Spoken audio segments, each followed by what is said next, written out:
За бидний одоо яг энэ сууж байгаа газар бол Булган аймгийн онцгой байдлын газар.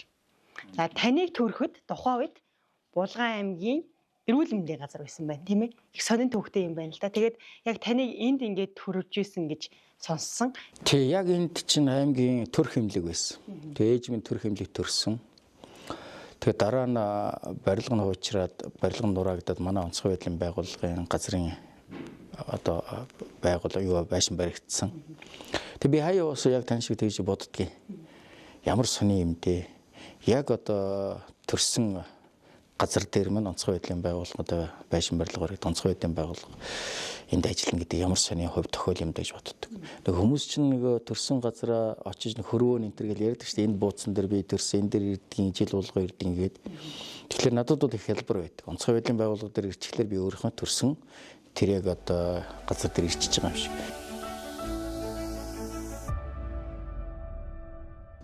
Бүр хамгийн бага насны манай цаг хугацаа бол Булган аймгийн Шгүндэр суман дээр бага насаа өнгөрсөн ламын хороонд байсан. Өвөөч нь бол нөгөө барилгачин баригадын даамбал байсан учраас хөдөө сумдаар их явдаг. Тэгэл аав нь дагаад явдаг байсан. Таны тийм нэг тийм пижактай. Тэрийг өмсөөр гадар өнгөн бүр гантчихсан нэг тийм бүр цайцсан. Тэгээ нэг тийм бакалтай. Бакалны манд хоншоор энэ тэр бүр ингээд чулуун молоо өшгөлсөөр бүр ингээд цайчихсан. Тэгээ би нэг багийнхаа тэр нэг зургийг хараад бүр гайхсан. Тэгэхээр урдхан талд Орхон суман дээр чинь тухайн үед Оросын цэргийн анги байлдаг байсан. Оросын цуваа их явдаг байсан. Танкын цуваа, ингээд машинтай цуваа. Тэгээ зам дагаал би нэг жоох ийм хүүхд мөртлөл Оросын цуваагаараа гар даллал. Тэгэл нэг тэмдэг наадаа гэж тэгдэг байсан айгу сонирм. Тэгээ надад нэг тийм 5 хушуунууд ингээд нэг хүүхд учраас Орос цэргүүчин өхөөрдөд өгчин. Тэгээ тэр зургаа харсан чи би ингээд 9 шүдийн ингээд тэмдэг ингээд ингэрээр зүүчихсэн, ингээд цувуулаа зүүчихсэн. Тэгээд ингээд бодохлоор би цэргийн хүн л болох л тийм л нэг тийм хувь төрхтэй байж л гэж би өөрийгөө бодсон.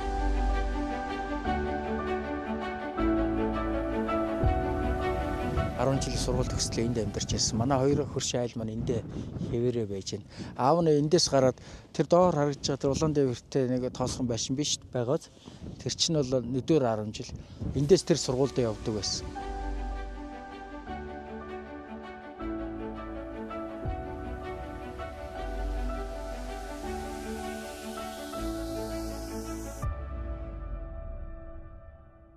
Би 1987 онд Булган аймгийн 1-р 10 жилийг төгссөн. За тэр үед их өвөрмөц байсан. Аймаг дээр ганцхан 10 жил байсан учраас олон хүүхдүүд цуглараад хөдөө сумдаас хүүхдүүд ирээд тэгээ манай төгсөлт бол 9 төгсөлттэй байсан. Хамгийн их одоо олон төгсөлт төгсөж байсан. Тэгээ одоо энд бол манай төгссөн гүч нар манай ангийнхан ингээд бүгдээрээ ингээд сууж байна. Тухайн хүүхдүүд чинь их хүмүүжлэлтэй, багш нараа их хүндэлдэг, эцэг эхээ хүндэлдэг, ахмадуудаа хүндэлдэг, тийм хүмүүжлэр хүмүүжсэн хүмүүс л байгаа юм да. 5-аас 10 дугаар анги төгсөлөө нэг ангид одоо битээр нэг дотны найзууд байсан. Манай яг ангиас бас генерал төрсөнд бас сэтгэл өндөр байдаг. 10-ын одоо 9 бүлэг төгсөж хамгийн одоо түүх Монгол улсад хамгийн олон хүүхэд 360 гаруй хүүхэд төгсөж байлаа. За тэгээ энэ хүүхдүүд дотор одоо янз янзэл одоо тий авьяастай, урлагч авьяастай, спортч авьяастай юм л авьяастай хүүхдүүд байсан. Тэг өнөөдөр бол тухайн цаг үеийн нийгмийнхаа хүмүүслийг олж авч өнөөдөр бүгд л одоо сайхан амжилттай нутагтаа амьдарч зарим нэг нь Улаанбаатар, Эрдэнэ дарах ингээл энд эндгүүл амьдарч байна. Яхахгүй одоо бид нар шинэ хороо гэдэг нэг сайхан хороогоор одоо бас хоглогдож явдаг хүмүүс. Багаасаа энэ маань бас их ажил хэрэгч дандаа тэр манай хойхон талд байсан гин тэр шууд юу дагаал гүйдэг их л урддаа дандаа гүйж харьяаж явдаг ийм хүүхд байсан. Юмд их авхалжтай сэргэлэн ийм хүүхд байсан. Тэгэл яг тэр хүн цаашаа хүмүүжээд дараа нь тэр зэргийн шатавд ажилд ороод мөн л одоо их л ажил хэрэгч. Одоо нөгөө талаар ярих юм бол одоо их хинхэгдүү юм хүүхд байсан да. Тэгээд өнөөдөр ингээ сайхан алба хашаад ажилласан газраа бас өндөр амжилт гаргаад ингээ явж байгаа.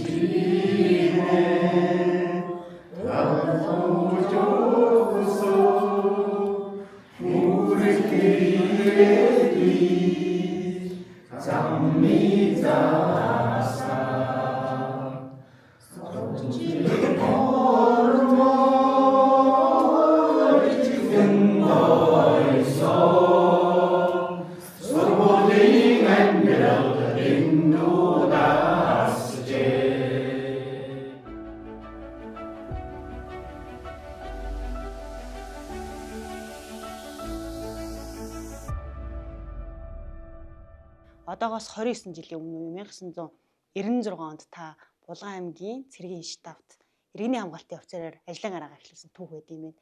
Энэ сайхан түүхийн талаар хүрнэж. 1996 оны 10 сард Батлан хамгааллын төрийн нэрийн бичгийн дарганы тушаал гараад Булган аймгийн цэрэг иргэний хамгаалтын штабын иргэний хамгаалтын асуудал хариуцах ахлах мэргэжилтэн аймгийн онцгой комиссийн нарийн бичгийн дарга гэдэг албан тушаалтаар томилогдож байлаа. Өмнө нь бол Батлан хамгааллын яамд ажиллаж байсан. Батлан хамгаалах салбараасаа шилжээд одоо иргэний хамгаалтын салбар руу очиж байгаа тийм шилжилт болсон л доо. Энэ артлын өрөө энэ жижигхэн умгар өрөө чинь бол одоо жинхэнэ ажлын мань гараа эхэлсэн өрөө. Аймгийн тамгын газар дотор цэрэг иргэний хамгаалтын штабын 2 офицер байсан. Нэг нь би. За нөгөөх нь Батгэрл гэдэг нэг залуу байсан. За 3 давхар цэргийн штабын дарга Бадандор Чурандаа. За аймгийн засаг даргаар Арднаа дарга байсан. За тамгын газрын даргаар манай Талигаш Бадрал дарга байсан. Төрийн зурханы хэлтсийн дараагаар Батчулуун гэдэг маш сайхан тийм ноён нуруутай, ажлын туршлагатай, амьдралын мэддэг, хүмүүсээ түшдэг, залуучуудыг дэмждэг тийм сайхан удирдлагын дор ажиллаж байсан. Тэгээ 96 оноос хойш 99 он хүртэл энд аймгийн тамгын газар ажиллаад тэгээд улсын иргэний хамгаалтын газрын дараагаар хошууч генерал Сүндүү генерал байсан. Тэгээ Сүндүү генерал төв рүү татсан. Тэнд одоо иргэний хамгаалтын эрдэмжлэгийн судалгаа хариуцсан мэргэжлээр татаж билээ. Тэрнээс хойш идэвгүй одоо 29 жил иргэний хамгаалтын байгууллага, гамшигаас хамгаалах байгууллага, онцгой байдлын байгууллага гэдэг гамшигтай тэмцэх энэ хүн ардын аюулгүй байдлыг хангах энэ салбарт 29 жилийн амьдралаа туулж өнгөрүүлсэн байна да. Тэгээд манай Булган сумын тамгын газрынхан энэ байрыг шилжиж ирээд аймгийн тамгын газар шинэ байранд татсан. Ийм л түүх байна.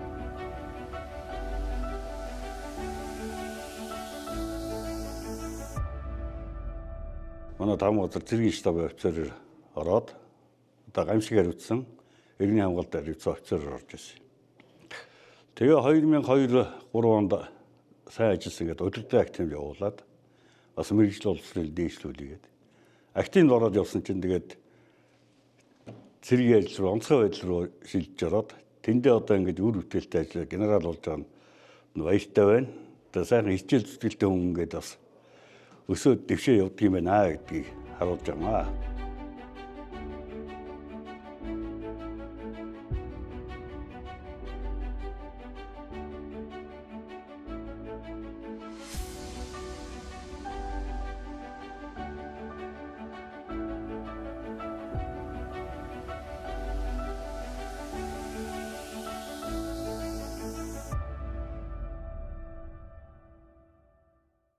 Наадах нь одоо цэргийн хүн бол одоо төвчээртэй байх, үг даагахаас ахуулаад, зогсос сурахаас ахуулаад, за тэгээд хүний үгэд сонсон цаг барьдаг байх хэрэгтэй.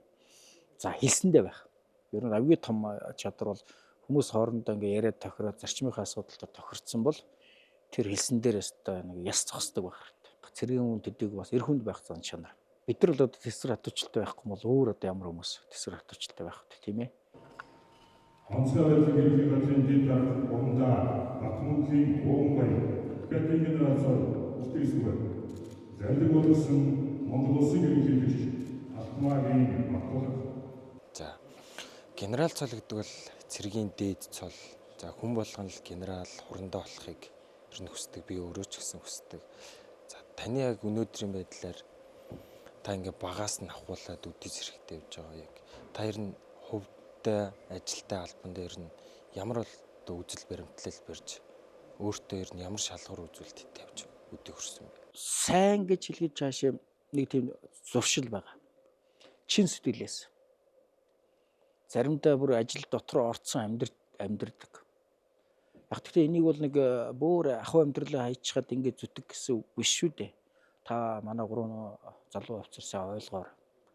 Гэхдээ яг ажиллаараа амьдрын гэдэг бол одоо бүх юмд зориулна гэдэг тэрийг төгс төгөлдөр одоо биш юм а гэхэд ямар ч яс нэг сэтгэл хангалтын төвшөнд хийтлэл сэтгэл зүрхээ зориулах хэрэгтэй. Генерал болно гэж мөрөөдөггүй шүү дээ. Зүгээр ажиллаа сайн хийл гэсэн юм л юм байсан. Ажлаа хийж явахдаа хүн чанартай бай, шудруу бай гэсэн одоо гол юм зарчмууд дээр тууштай л зогсож байсан. Яг нь амьдралын хугацаанд бэрхшээлтэй зовлонтой одоо унж босох зүйл зөндөл байна шүү дээ. Тэгсэн чи тууштай л байх хэрэгтэй. Хувь хүнийхээ зүгээс хувь хүний тийм буруу дадал, буруу аран шин ерөөсөө хэрэггүй. Ялсан ч ялагдсан юм шиг. Ялагдлаа гэж битгий бод. Хувь хүнийхээ зүгээс. Амьдралд ч ялагдах зөндөө л байна. Тэглийгэд битгий тэгж одоо нэг буруу дадал, буруу аран шин гаргахад хэрэггүй. Тэр зүйлийг мартчих хэрэгтэй. Хувь хүний хандлага гэдэг зүйл дээр л цэвэр тунгалаг бай. Ичнээ чи ялагдаж байсан чи. Ичнээ хүмүүс чинь буруу одоо зүйлээр ялж исэн чи. Хувь хүнийхээ зүгээс бол тэр буруу дадлыг эзэмшихгүй цэвэр тунгалаг бай. Хизээ нэгэн цаг та өөрийнхөө хүссэн зүйлдээ тэр амжилтандаа хүрнэ. Зүгээр л одоо хичээ. Зүгээр л хичээ. Эзэн хичээл заяа хичээнэ гэдэг чинь Монгол ардын тэр зүр цэцэн өвчин бол их тийм чухал үг шүү дээ. Би яг л адилхан яг дистрикт цолтол эхэлж исэн, сэргийн сургууль багшилж исэн. Тэгэл яваал байсан, өндөр бэрхшээлж гарч ирсэн олон л асуудал байсан. Гэхдээ би албандаа хайртай. Их орныхоо нэрийг өндөр төргсөн гавьяа зүтгэлийг нь үнэлэн онцгой байдлын ерөнхий газрын дэд дарга бригадын генерал Батмунхийн Ууган баярт Монгол улсын үйлчилгээний гавьяат ажилтан цол хүртээ сүгэ. Зарлиг болгосон Монгол улсын ерөнхийлөгч Ухнаагийн хөрөлсөх.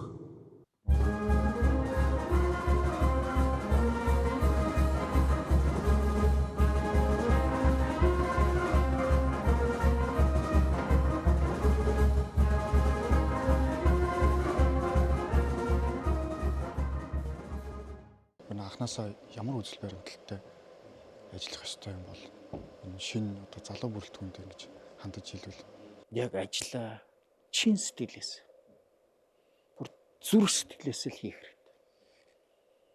Тэгэх юм бол одоо үр дүн ажилласаа хийх юм бол хүн өөрийнхөө эрхэлж байгаа ажилласаа хийх юм бол одоо хэн бэ гэдгээ хүртэл хамт олондоо таниулах энэ бол боломж. Бодож зүрх сэтгэлээ зориулсан ажил нэг үр дүнтэй дараа нь ч гэсэн одоо өөрөө ингээд бодоход тэрийг утгахад нэг сэтгэл хангалуун байдаг. Тэгээ замын дундаас эргэж буцаал тэгэл зарим тохиолдолд онцгой байдлын албанаас ажилласаа хөндрөл бэрхшээлээс болоод ингээд гарч байгаа юм тохиолдлууд байна. Ямар ч үед тууштай л байна. Ерөөсө төвчээр тэр маш чухал. Чиний одоо хөндрөлтэй бэрхшээлтэй үр даалгавар хэцүүж байсан, ар гэрийн амьдрал хэцүүж байсан, өөр одоо бусад янз бүрийн асуудлаас болоод хөндрөл бэрхшээл тохиолдсон ч тууштай л. Бasta тэрэн дээр хатуу байх хэрэгтэй. Тууштай л бай. Тэгвэл одоо таны амьдрал, таны хүсэж мөрөөдөж байгаа мөрөөдөл одоо биелнэ. Тэгвэл бас ар гэр чинь чухал шүү дээ, тийм ээ. Ажил гээд ар гэрээ бас хайчиж болохгүй, ар гэр үр хөвгт чинь бас чухал. Тэрийг бас давхар бодох хэрэгтэй. Яг л зүрхээрээ бүр зүрх сэтгэлээс л дотроос ингээд орхон л ийм л нэг тийм туршлага ажиглагдаад байгаа юм да. 29 жил амьдралаа хамгийн бүх залуу насныхаа амьдралыг аз жаргалаа, уйтгар гүнийгээ зориулсан чинь албанд хайртай байд юм бэл. Харан байд юм бэл. Энэ албаныхаа төлөө одоо өмөр сэтгэл асар их байдаг шүү.